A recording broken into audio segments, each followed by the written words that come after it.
समन्ता चक्रवालेषु अत्रा गच्छन्तु देवता सद्धम्मं मुनिराजस्स सुनन्तु सग्गमुक्खदं धम्मස්සවන කාලෝ අයං භදන්තා ධම්මස්සවන කාලෝ අයං භදන්තා ධම්මස්සවන කාලෝ අයං භදන්තා නමෝ තස්ස භගවතෝ අරහතෝ සම්මා සම්බුද්දස්ස නමෝ තස්ස භගවතෝ අරහතෝ සම්මා සම්බුද්දස්ස නමෝ තස්ස භගවතෝ අරහතෝ සම්මා සම්බුද්දස්ස ඒවමේ තං ධීග ඒවමේ තං ධීග යස්මාපි ධීග කුලා ඒතේ තයෝ කුල පුත්තා අඝාරස්මා අනගාරියං පබ්බජිතා තංචේපි කුලං ඒතේ තයෝ කුල පුත්තා පසන්න චිත්තානුස්සරෙය්‍ය තස්ස පස්ස කුලස්ස ධීග රත්තං හිතාය සුඛායාති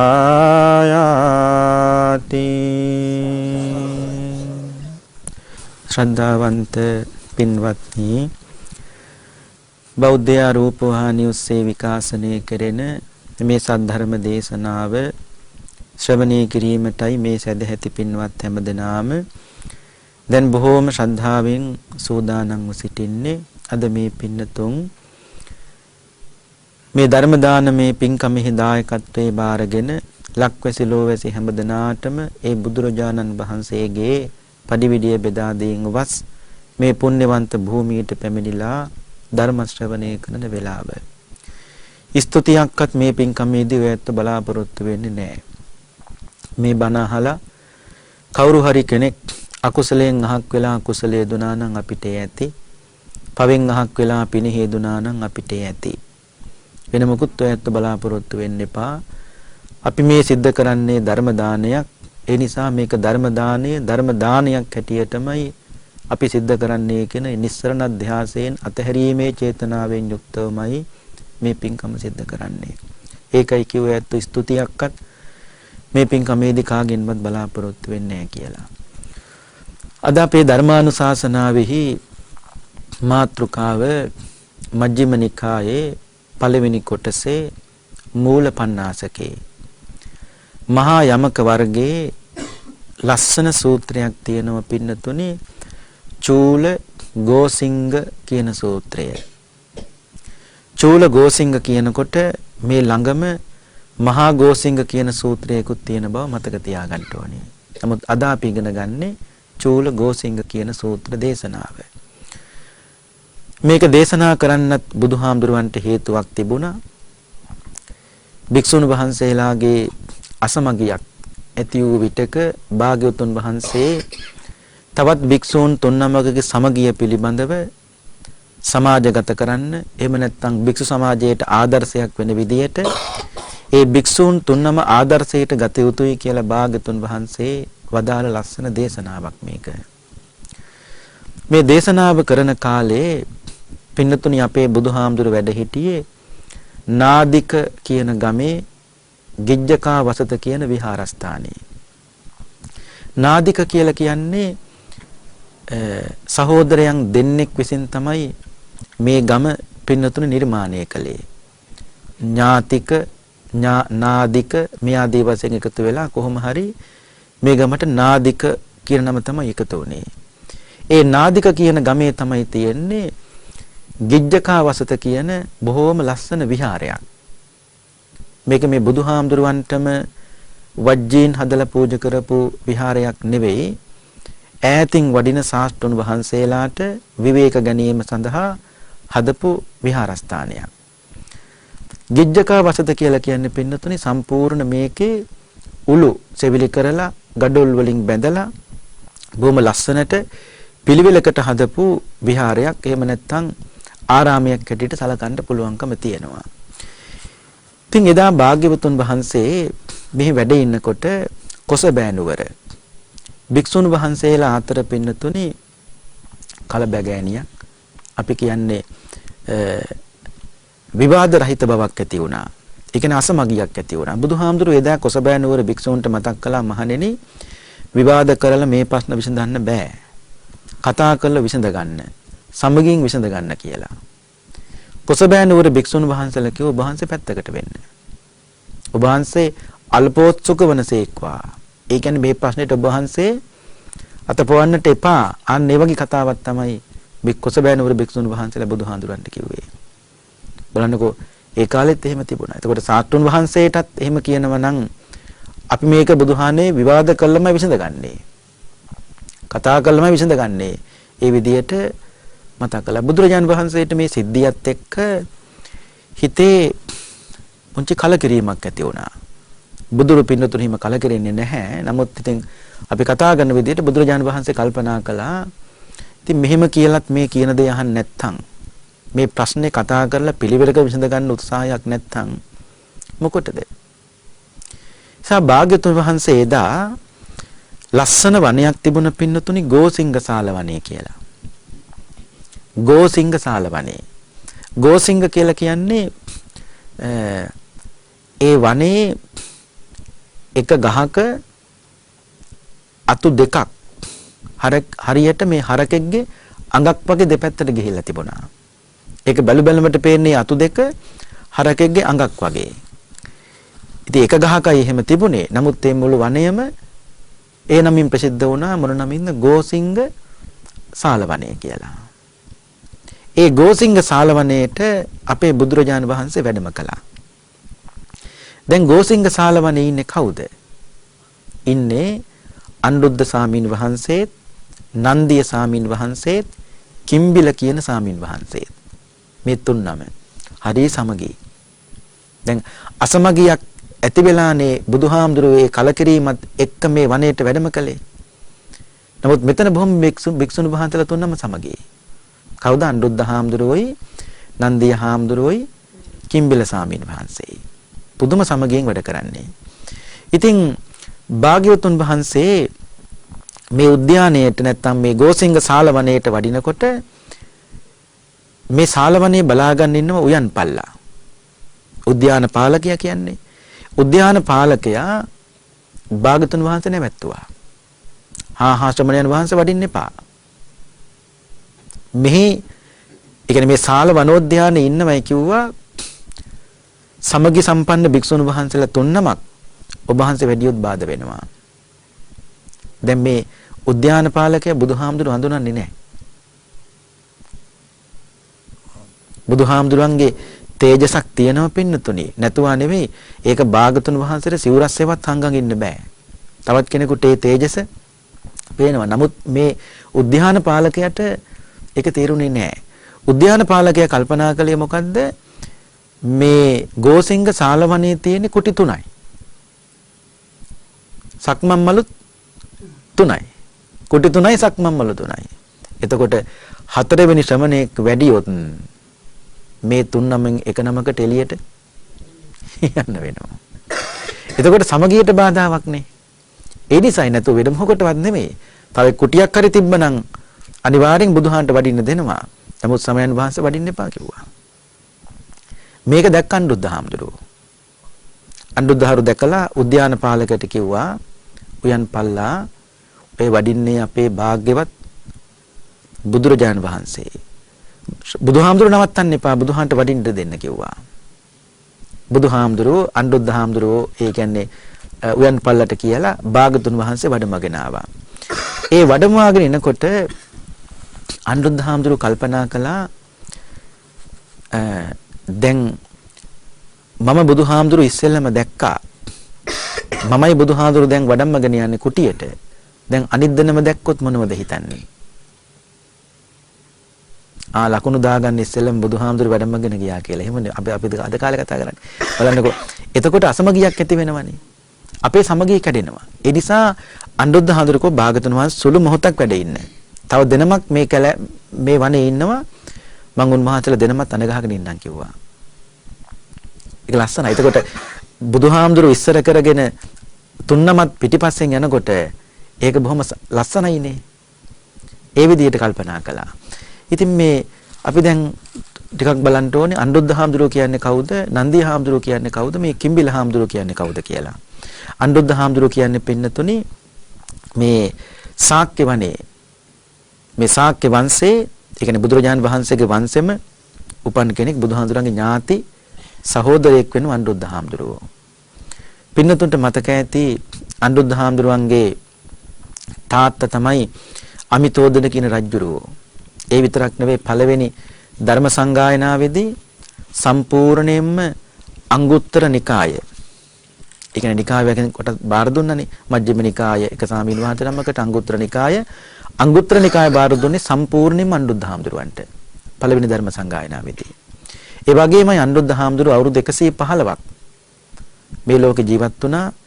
වේලුව කියන ගමේ තමයි වේලුව කියන්නේ පින්නතුනි උණවලට. ඒ වේලුව කියන ගමේ තමයි අනුරුද්ධ හාමුදුරුවෝ අවුරුදු 115 දී පිරිනිවන් පෑවේ. ඒ විතරක් නෙමෙයි පින්නතුන්ට මතක ඇති අනුරුද්ධහාන්ට නංගි කෙනෙක් හිටියා. රෝහිණී කියලා. දවසක් අනුරුද්ධ හාමුදුරුවෝ සියලු ඥාතීන් ඉන්න තැන රෝහිණී නැති තැන ඇහුවා කෝ නැගණිය කියලා.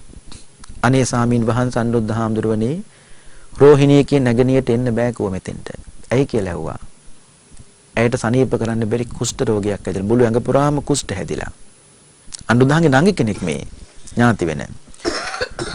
ඇයට එන්න බෑ කිව්වා. ඒ කියන්නේ රෙද්දක් ඇඟට දැම්මත් පින්නතුනේ රෙද්ද පව ඇඟට ඇලෙනවා.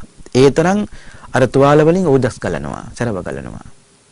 අනුරුද්ධහාරු ඥාතීන්ට කිව්වා ඇයට මෙතෙන්ට එන්න කියන්න.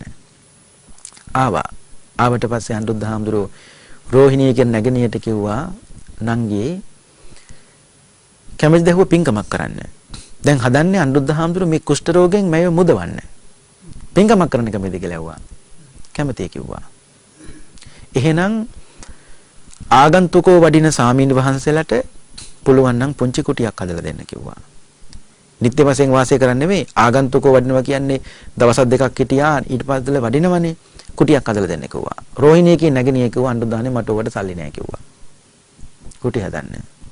අනුරුද්ධහාරු මතක් කළා නැගණියනේ මේ මුදල ප්‍රශ්නයක් කරගන්න එපා අපිට ඕන තරම් ඥාතියින් ඉන්නවනේ. මං ඥාතියින්ට කියලා ඒත්තගනුත් උපකාර ඇතුව යමක් වියදම් කරලා කුටියක් හදන්න. කොහොම හරි අනුරුද්ධහාරු ඥාතියින්ටත් කියලා එහෙමනේ පින්කම් කරනකොට ඉතින් අනිත් අය සම්මාදම් කරවගෙන කොහොම හරි මේ කුටිය හැදුවා. දැන් සාමීන් වහන්සේලා වඩිනවා මේ කුටියට. හැබැයි මේ කුටිය සුද්ධ පවිත්‍ර කිරීම සියලු දේ කරන්නේ රෝහිණී කියන අනුරුද්ධහාගේ නංගි. දැන් ටික ටික මේව සුද්ධ පවිත්‍ර කරනකොට අමදිනකොට මොකද වුනේ? මේ කුෂ්ඨේ සුව වුණා. එහෙන් ලස්සන ගන්න දෙයක් තියෙනවනේ පින්නතුනි. මල් ආසන එහෙම සුද්ධ කරනකොට බුද්ධ පූජා භාජන, බුද්ධ පූජා වීදුරු, ඔය පාත්‍ර, බුද්ධ පූජා ට්‍රේ මේව හොඳට සුද්ධ පවිත්‍ර කරන්න ඕනේ. එතකොට මේ සමේ තියෙන යම් රෝග මහලොකු දේවල් නෙමෙයි. ඒ වගේ දේවල් පින්නතු ටික ටික සුවපත් කරගන්න පුළුවන්. ඇයි කුසලයේ දියුණු වෙනකොට මොනවා හරි අර අකුසල කර්ම වේගයක් තියෙනවා නම් පින්නතුනි ටික ටික ඒව යටපත් වෙනවනේ.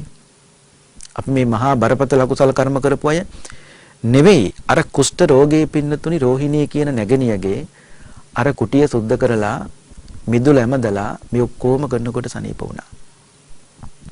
ඒ වගේ මහා සේවයකුත් කළා පින්නතුනි අනුරුද්ධ හාමුදුරුවෝ කොහොම හරි අවුරුදු 115 දී අනුරුද්ධ සාමීන් වහන්සේ මහරහතන් වහන්සේ පරිනිර්වාණයටපත් වුණා. ඔය අනුරුද්ධ හරගෙන පුංචි විස්තරයක් කළේ.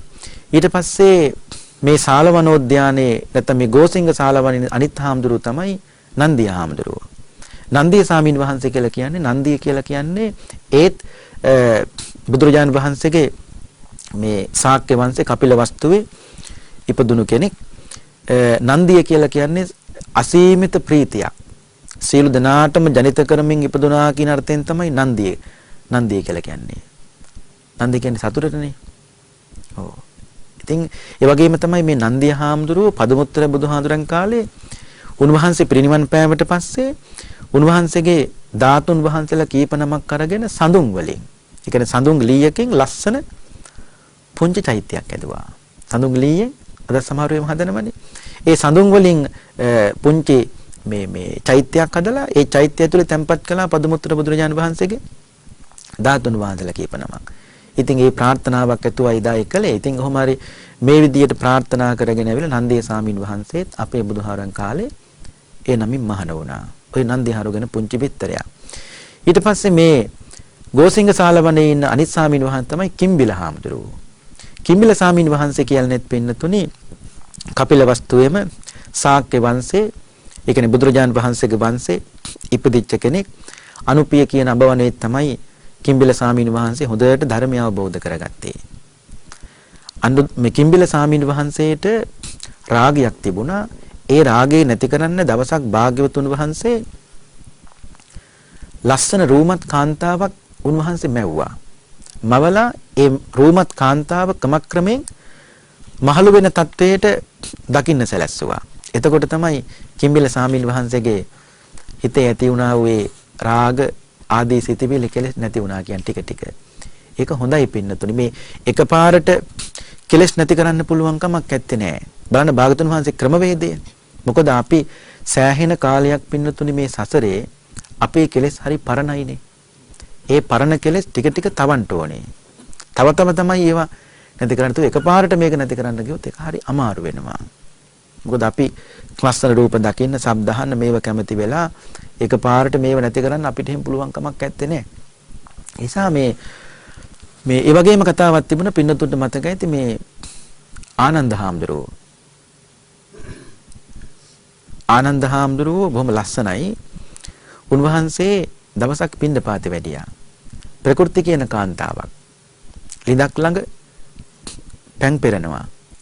මෙතෙන්ට වැඩම කළ අනුරුද්ධ හාමුදුරුවෝ මේ ප්‍රකෘති කියන කාන්තාවට කිව්ව නැගණියනි පැන් ටිකක් දෙන්න කිව්වා. මේ සැඩළු කුලේ කාන්තාවක්. මේ කිව්වා අපි පහත් කුලේ හාමුදුරුවනේ. පහත් කුලේ අයගෙන් කවුද පැන් බොන්නේ?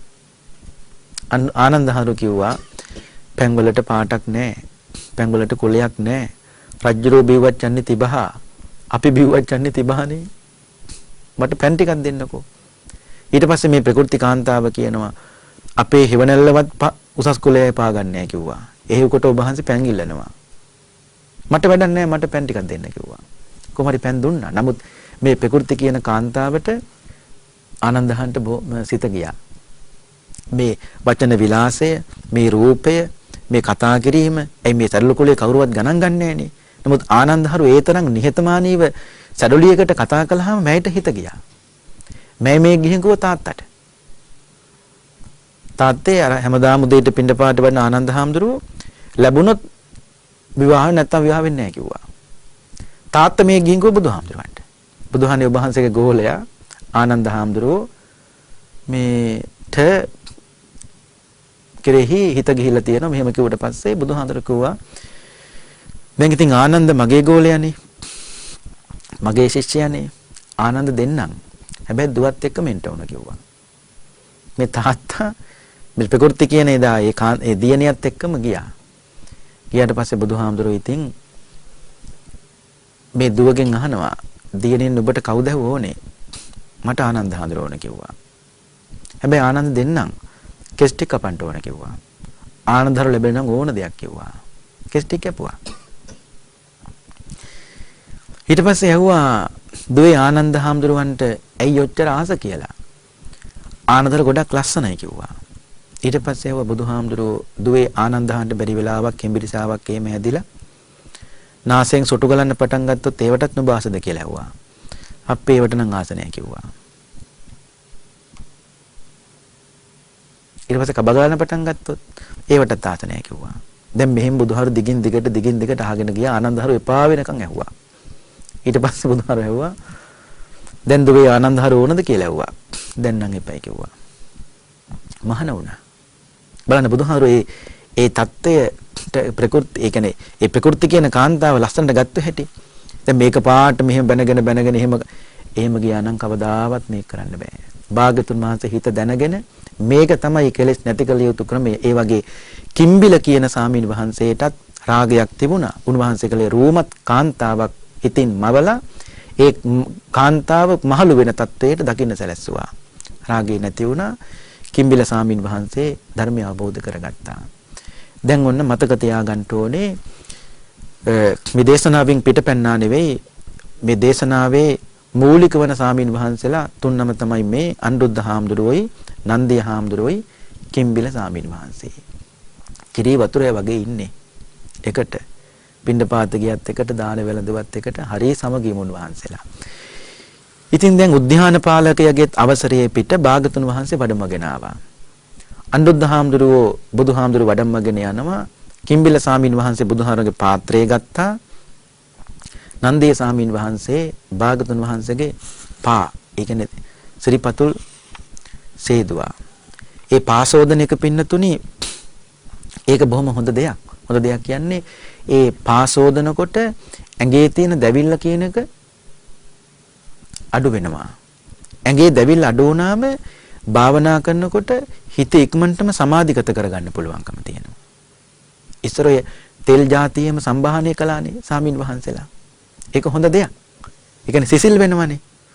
පාසෝදනකොට සිසිල් වෙනකොට ඒ කියන්නේ ඇඟේ දැවිල්ල අඩු වෙනවා. එතකොට හිත එකඟ කරගන්න හරි ලේසි. ඉතින් බලන්නකෝ නන්දේ සාමින් වහන්සේ බුදුහාරගේ පාසෝදලා ඒව කරනකොට මේ සිතින් මවා ගත්තා මේක බොහොම ලස්සන රූපයක්. ඉතින් දැන් එහෙම පාදෝවණය කළ පාසිවුරු අරගෙන භාගතුන් වහන්සේ වැඩමගෙන ආවා. බුදුහාමුදුරුවෝ අහනවා අනුරුද්ධ හාමුදුරුවන්ගෙන් අනුරුද්ධ ඉවසන්න පුළුවන්ද? යැපෙන්න පුළුවන්ද? සුවසේ ඉන්නවද? ඇයි මෙහෙම අහන්නේ? මෙහෙම අහන්නේ නිකන් නෙවෙයි පින්නතුනේ. මේ තුන්දෙනා කියන්නේ අනුරුද්ධ හාමුදුරුවෝයි, නන්දී හාමුදුරුවෝයි, කිම්බිල හාමුදුරුවෝයි ශාක්‍ය වංශේ. නිකන් නෙවෙයි රත්තරන් හැඳි වලින් රත්තරන් පිඟන් වලට බත් ව්‍යංජන බෙදාගෙන කාපු අය මේ. ඒ නිසානේ බුදුහාමුදුරුවෝ වහන්නේ ඉස්සර වගේ දැන් මේ දැන් ඉන්නේ කැලෑවේනේ. යැපෙන්න පුළුවන්, දිවසන්න පුළුවන්ද? අනුරුද්ධ හාමුදුරුවෝ කියන සාමිනී භාගතුන් වහන්සේ කිසිම අපහසුතාවයක් නැහැ කිව්වා.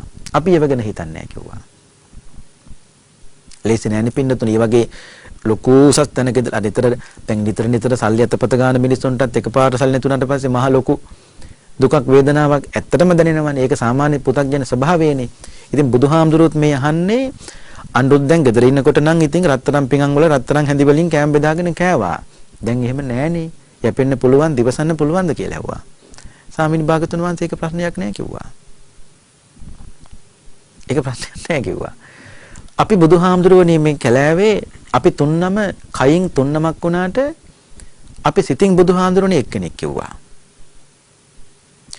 අනුරුද්ධ කියන බුදුහාන්නේ මම මගේ හිතට වඩා මම බලන්නේ අනිත් දෙනමගේ හිත ගැන කිව්වා. එතකොට දැන් මොකද්ද මෙතනින් තේරුම් ගන්න තියෙන්නේ? මොන ඥානෙද තියෙන්නේ?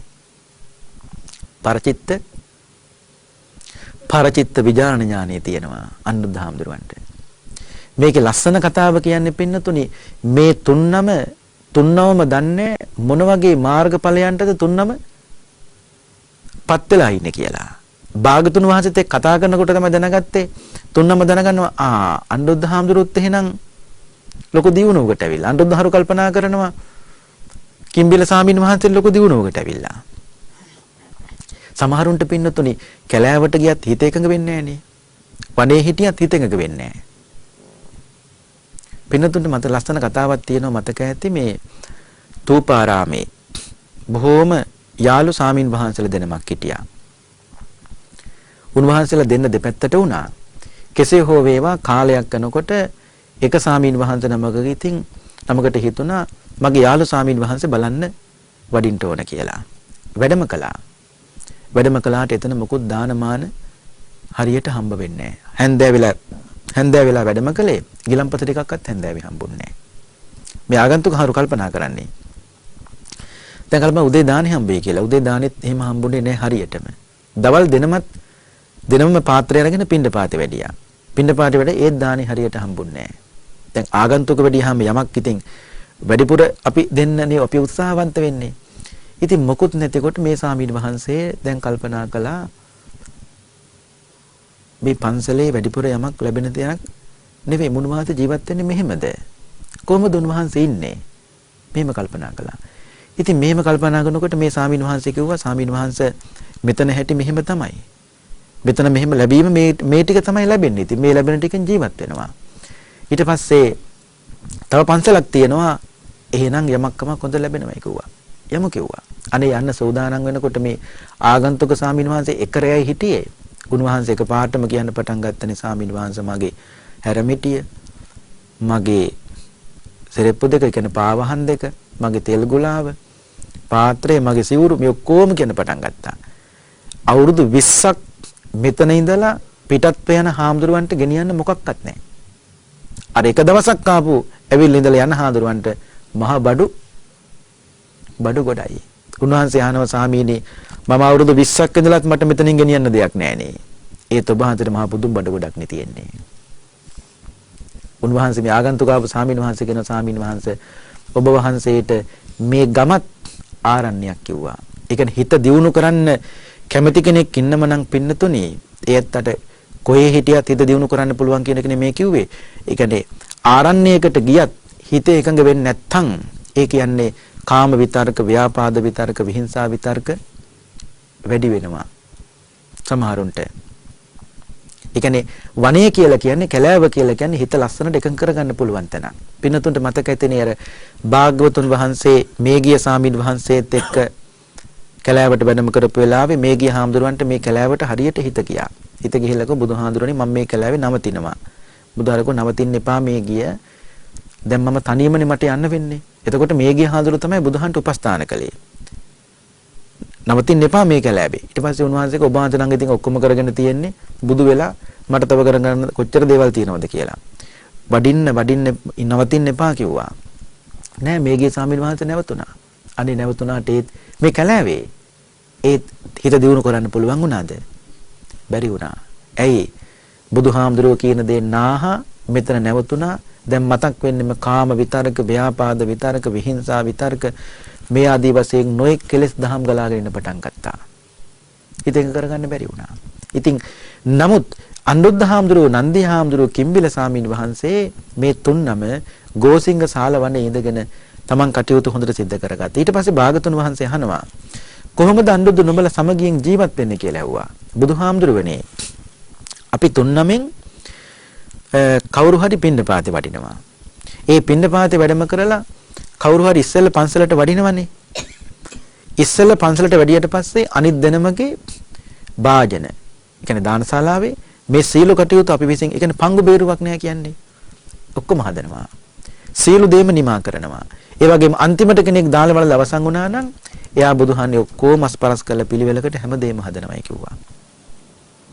ඒ වගේමයි භාගතුන් වහන්සේ අපි තවත් කෙනෙකුගෙන් යමක් ඉල්ලන්න ඕන නම්, එන උදව්වක් ගන්න ඕන නම් කවදාවත් වචනයක් පාවිච්චි කරන්නේ නැහැ කිව්වා. කොහොමද කතා කරන්නේ? හස්ත සංඥාවෙන්, ඒ කියන්නේ අතමරලා කතා කරනවා. ඇයි එහෙම කතා කරන්නේ? දැන් පින්නතුනි 3 දෙනෙක් ඉන්න තැනක වාජනයක් අල්ල ගන්න උනා කියමුකෝ. අල්ල ගන්න උනහම මෙහෙන්න කියලා කටින් කතා කරන්නේ නැහැ, වචනෙන් කතා කරන්නේ නැහැ. අතින් තමයි කතා කරන්නේ. ඇයි ඒ? දැන් කෑ ගහලා කතා කළොත් එක වැඩේට එක්කෙනෙක් ඕන වැඩේට ඔක්කොම එනෝනේ. බලන්න කොච්චර හොඳයිද කියන්නේ. ඒ කියන්නේ තවත් කෙනෙක්ගේ මේ විවේකයටවත් බුදුහාමනේ බාධා කරන්නේ අපි අතින් සංඥා කළ තමයි වාදනයක් අත උසගත්තත් ඒක උසගන්නේ. වැසිකිලි භාජනයේ වතුර නැත්තම් බුදුහාන්නේ අපි කවුරු හරි බලන්නේ අර මෙයා කළා කියලා. කවුරු හරි ඒක ඒ කියන්නේ වැඩේ කරන්නේ නැත්තම් අපි ඒක ඉදිරිපත් වෙලා කරනවායි කිව්වා. තමතෝ ඒ වගේ බුදුහාන්නේ බොහෝම සමගියෙන් වාසය කරන්නේ. ඊට පස්සේ බුදුහාඳුර වහනවා අනුරුද්ධ මේ ටික විතරක් මදිනේ.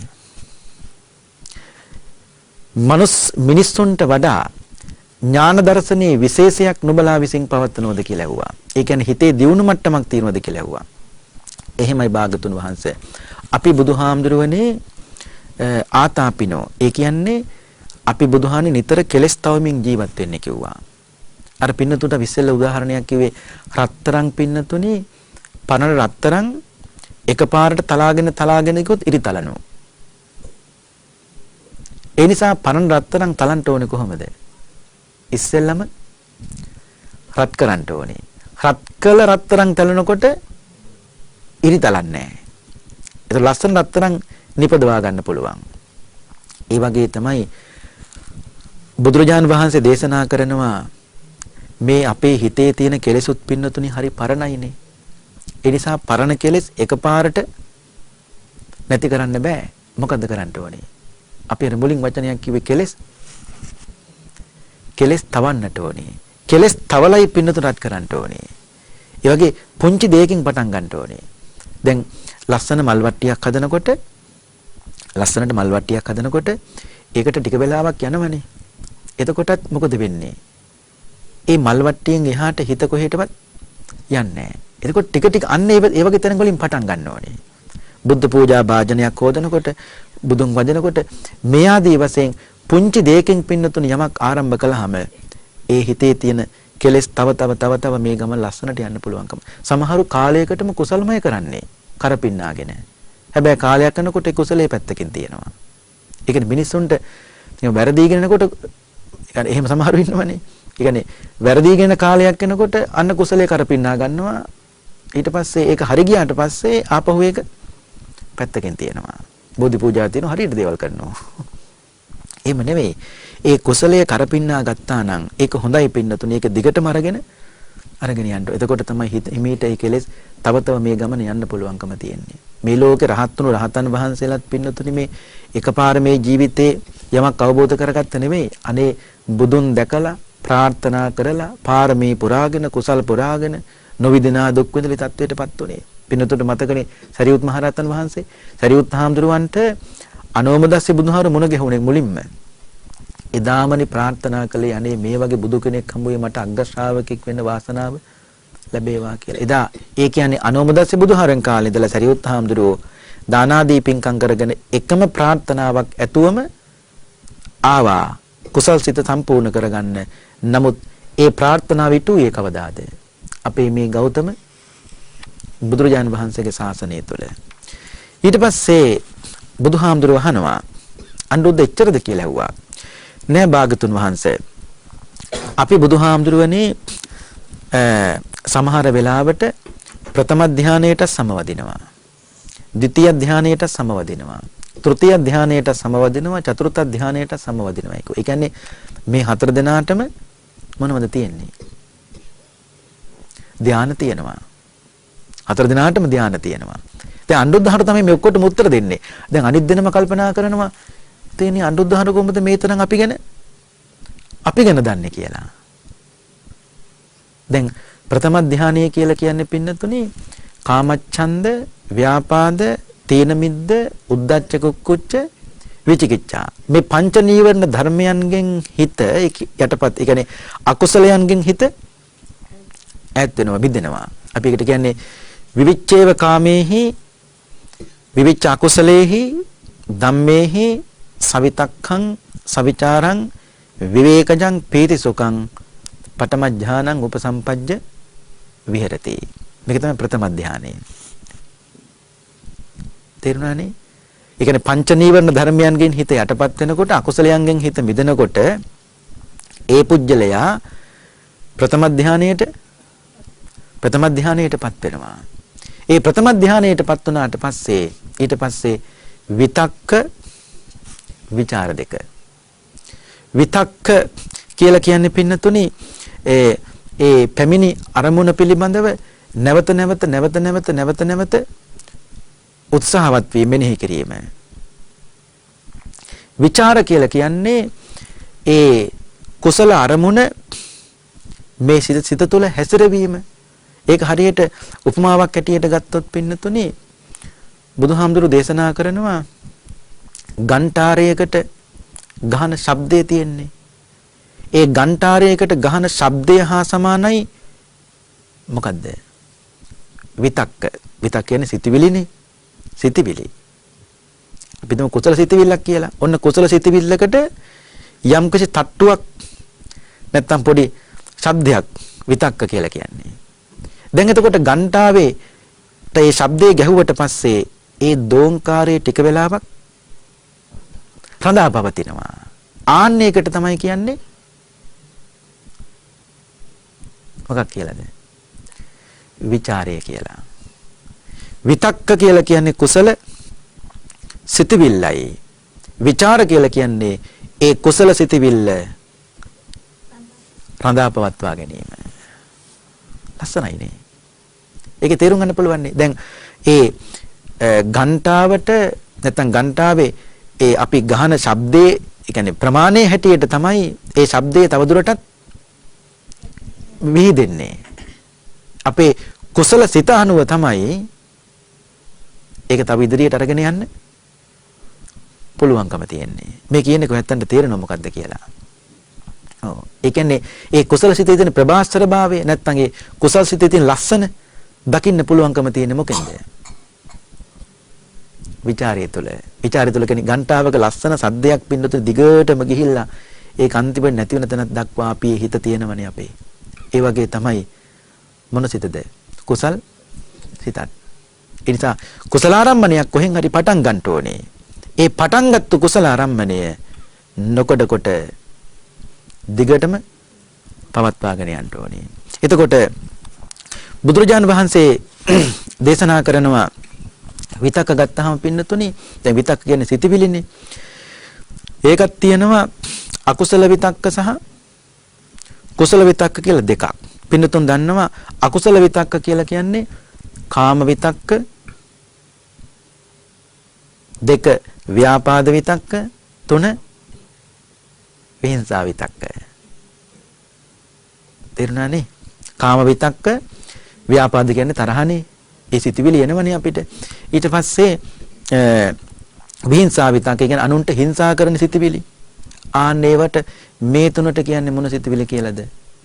අකුසල සිතුවිලි. අකුසල විතක්ක කියලා කියන්නේ උවට. එතකොට කුසල විතක්ක කියන්නේ මොනවටද? කුසල විතක්ක කියලා කියන්නේ පින්නතුනි අර අනිත් පැත්ත. ඒ කියන්නේ දැන් කාම විතක්ක කියලා කිව්වා. ඒකේ අනිත් පැත්ත තමයි නෙක්ඛම්ම විතක්ක. නෙක්ඛම්ම විතක්ක කියලා කියන්නේ නෛෂ්ක්‍රම්‍ය. නෛෂ්ක්‍රම්‍ය කියන්නේ නික්මීම. මොකෙන් නික්මීමද? කාමයන්ගෙන් නික්මීම. ඒ කියන්නේ අපේ මේ සිත තුළ පින්නතුනි අනුසය වශයෙන් කෙලෙස් ඉතුරු වෙලා තියෙනවනේ. ඒ කෙලෙස් ඉතුරු වෙලා තියෙනකොට වෙන්නේ මොකද්ද?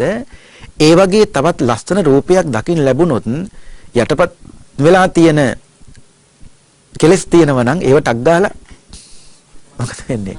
මතු වෙනවා. ඇයි? අපි ඒව මතු කරගන්න පුළුවන් විදියට ඉතුරු කරලා තියලා තියෙන්නේ. ඒ නිසා දැන් අපි අතීතේ යම්කිසි කාමයක් කයින් භුක්ති විඳනනම් දැන් අනාගතේ භුක්ති විඳින්නේ කොහොමද ඒක? අනාගතේ භුක්ති විඳින්නේ කයින් නෙමෙයි සිතින්. ඒ කයින් එදා භුක්ති විඳපු ඒවා අපි සිතින් සිතා ආයි භුක්ති විඳිනවා. එතකොට දැන් මෙතන මොකක්ද අහක් කරගන්න ඕනේ? සිතවිල්ලනේ අහක් කරගන්න ඕනේ. නේ? දැන් අපි කොහොමද දන්නවා එදා කයින් ඉහ භුක්ති විඳලා දැන් එහෙම භුක්ති විඳින්න බෑ. දැන් ඉතින් මතක් කර කර ඉදින් විතරයි මේක කරන්න තියෙන්නේ. ඒකත් නැති කරගන්න පුළුවන් නම් එදාට මොකද වෙන්නේ? අනුසේ වශයෙන් යමක් ඉතුරු වෙලා තියෙනවා නම් ඒකත් නැති කරගන්න. අපි අතීතේ රූප දැක්ක මිනිස්සු. අපි අතීතේ රූප දැක්කා, ශබ්ද ඇහුවා, ගන්ධ සුවඳ වින්දා. නමුත් ඒ කිසිම දෙයක් අපි අතීතයට දාලා අමතක කළේ නෑ. අපි ඒවා වර්තමානයේට අතීත දේවල්, අතීත සංස්කාර වර්තමානයේට ඇද අපි තාමත් මේ ජීවත් වෙනවා. ඔව්. ඒ නිසා අතීතයට ගියපු දේ අතීතයටම යන්න දෙන්න ඕනේ.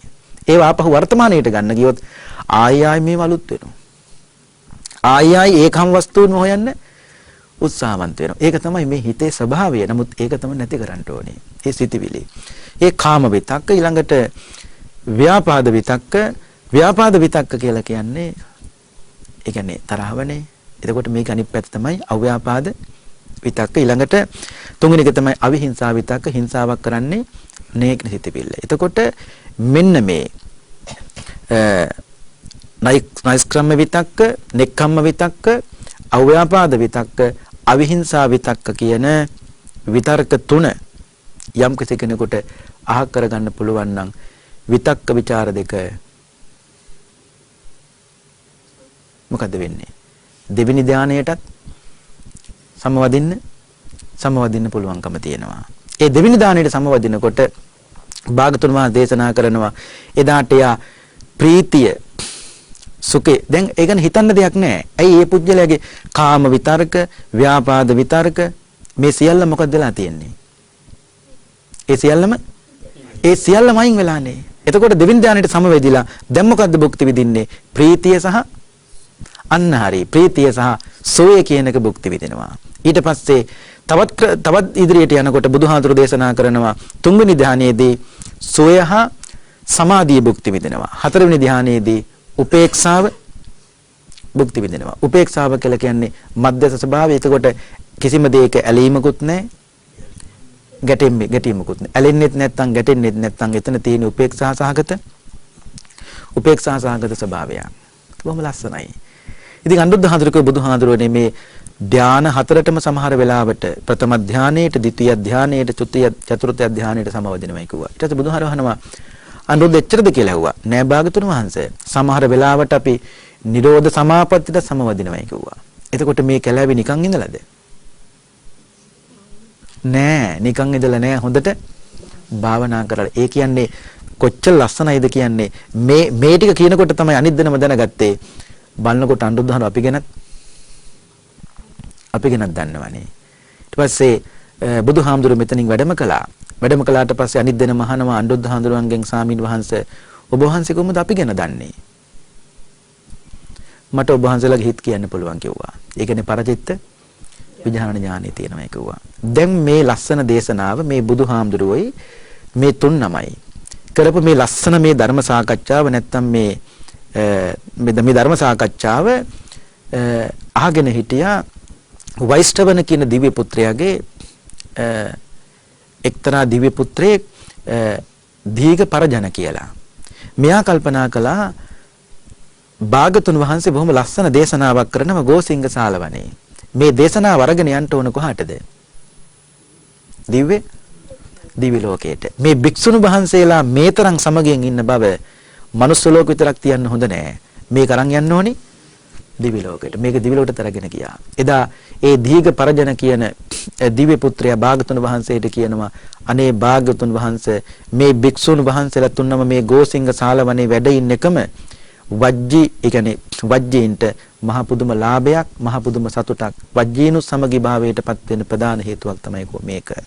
එදා භාගතුන් වහන්සේ මතක් කළා දීඝ වජ්ජීන්ට විතරක් නෙවෙයි මේ භික්ෂූන් තුන්නමගේ ඥාතීන් හරිකමක් නැහැ. මේ භික්ෂූන් තුන්නමගේ ගුණය සිහි කරනව නම් ඒ ඥාතීන්ටත් මහ පුදුම ශාන්තියක්මයි සැලසෙන්නේ කිව්වා. අපි කතාවට කියන්නේ එක පවුලක එක්කෙනෙක් මහණු හත්මුතු પરම්පරාවම නිවන් දකින්නවා කියලා. අන්න ඒ කතාවට සමාන කතාවක් මේ භාගතුන් වහන්සේ. ඒ කියන්නේ එක භික්ෂුවක් වුණත් එක පවුලකින් මහණ වුණා නම් ඒ මුළු හත්මුතු પરම්පරාවම ඒ සාමීන් වහන්සේ පිළිබඳවම හිත අනේ අපිට හාමුදුරු කෙනෙක් අපිට අපේ පවුලේ හාමුදුරු කෙනෙක් ඉන්නවනේ. ඒ විදිහට නෑදෑයෝ මෙනෙහි කරනවා නම් ඒක මැති කිව්වා ඒ පවුල් පිටින් හැදෙන්න. ඒකව තමයි මෙතනක් කිව්වේ. ඒ කියන්නේ මේ අනුරුද්ධ හාමුදුරුවන්ගේ නන්දී හාමුදුරුවන් කිම්බෙල සාමීන් වහන්සේගේ ගුණය කවුරු හරි ඥාති කෙනෙක් ගම්වැසියෙක් හරි රටවැසියෙක් හරි ඥාතියෙක් හරි සිහි කරනවා නම් ඒකේ ඇත්තන්ටත් බොහෝ හිතසුව පිණිස පවතිනවා දීඝ කියලා භාගතුන් වහන්සේ පින්නතුනි මේ දේශනාව හමාර කළා. මේ ආද අපි ඉගෙන ගත්තේ මජ්ක්‍ධිම නිකායේ පළවෙනි කොටසේ මූල පණ්ණාසකේ මහා යමක වර්ගයේ තියෙන චූල ගෝසිංග කියන සූත්‍ර දේශනාව. මේ දේශනාව ශ්‍රවණී කිරීමෙන් පහල කරගත්තා වූ සියලුම කුසල් බෙලෙන් පින්වත් හැමදෙනාටම උතුම් අමාමහ නිවන් සුව සැලසේවායි සාදු කියලා ප්‍රාර්ථනා කරන්න. අද අපේ මේ ධර්මානුශාසනාවෙහි දායකත්වයේ භාරගෙන කටයුතු කළේ අංගොඩ හිඹුටාන පටුමග අංක 432 නිවසේහි පදිංචි පී.බී. අත්තනායක මහත්මයා සහ සෝමාත්තනායක මහත්මනිය ඒ ආදරණීය පියාණන් වහන්සේ ඒ වාගේ මෑණියන් වහන්සේ මූලික ස්ථානයේ තබාගෙන බොහොම ශ්‍රද්ධාවෙන් මේ පින්කම සිද්ධ කළ බලාපොරොත්තු වන්නේ පී.බී. අත්තනායක පියාණන්ගේ පෙබරවාරි 3 වන දිනට යෙදෙන 92 වෙනි උපන්දිනය නිමිති කරගෙන පියාණන් වහන්සේට ආශිර්වාද පිණිසත් ඒ වාගේම 86 වෙනි විහි පසුවන අපේ සෝමාත්තනායක මෑණියන් වහන්සේට නිරෝගී සුවය ප්‍රාර්ථනා කිරීම. ඒ නිසා අපි ආශිර්වාද කරමු. අපේ අත්තනායක පියාණන් වහන්සේට අද 92 වෙනි උපන්දිනය සිහිපත් කරන මේ මොහොතේ තව තවත් හොඳට පින්කම් කරගෙන කායික මානසික සුවපත් භාවයෙන් ජීවත් වන්නට අවශ්‍ය කරන ශක්තිය ධෛර්යය උතුම් තුනුරුවන් සරණින් සැලසේවා. සුබ උපන්දිනයකට ආශිර්වාද ප්‍රාර්ථනා සිද්ධ වේවා කියලා ප්‍රාර්ථනා කරන්න. ඒ වගේම 80 වන වියෙහි පසුවන ආදරණීය මෑණියන් වහන්සේ සෝමාත්තනායක මෞතුමියටත් නිදුක් නිරෝගී සුවපත් භාවය ලැබේවා. මෑණියන්ටත් කායික මානසික සුවපත් භාවය ලැබේවා. දිගාසිරි සම්පත්තියම සැලසේවා කියලා සාදු කියන්න. මේ පින්කමට උදව් කර සහභාගී වූ හැමදෙනාටමත් පවුලේ පින්වත් හැමදෙනාටමත් ඒ වගේම අත්තනායක පියාණන්ගේ සෝමාත්තනායක මෑණියන්ගේ දෙපාර්ශ්වයේ මියගිය දෙමව්පියන්ට ඥාතීත මිත්‍රාදීන්ටත් මේ පින් අනුමෝදන් වේවා. දරුවන්ගේ අධ්‍යාපන කටයුතු ආදී හොඳින් සාර්ථක වේවා. දෙවියෝ ආශිර්වාද කෙරෙත්වා. පින්වත් හැමදෙනාටමත් රැස් කරගත්තා වූ මේ සීල කුසල් බලයෙන් චතුරාර්ය සත්‍ය ධර්මය අවබෝධය තුලින් වහවහ නිවන් අවබෝධ වේවායි සාදු කියලා ප්‍රාර්ථනා කරන්න. ඒ ප්‍රාර්ථනාවත් ඇතිව අපි දෙවියන්ට පින් අනුමෝදන් කරමු. ආකාසට්ඨා ච බුම්මට්ඨා දේවා නාග මහිද්දේ පුඤ්ඤන්තං අනුමෝදිත්වා චිරං රක්ඛන්තු ශාසනං. ආකාසට්ඨා ච බුම්මට්ඨා දේවා නාග මහිද්దికා පුඤ්ඤන්තං අනුමෝදිත්වා චිරං රක්ඛන්තු දේශනං. ආකාසට්ඨා ච බුම්මට්ඨා දේවා නාග මහිද්దికා පුඤ්ඤන්තං අනුමෝදිත්වා චිරං රක්ඛන්තු මං පරන්ති.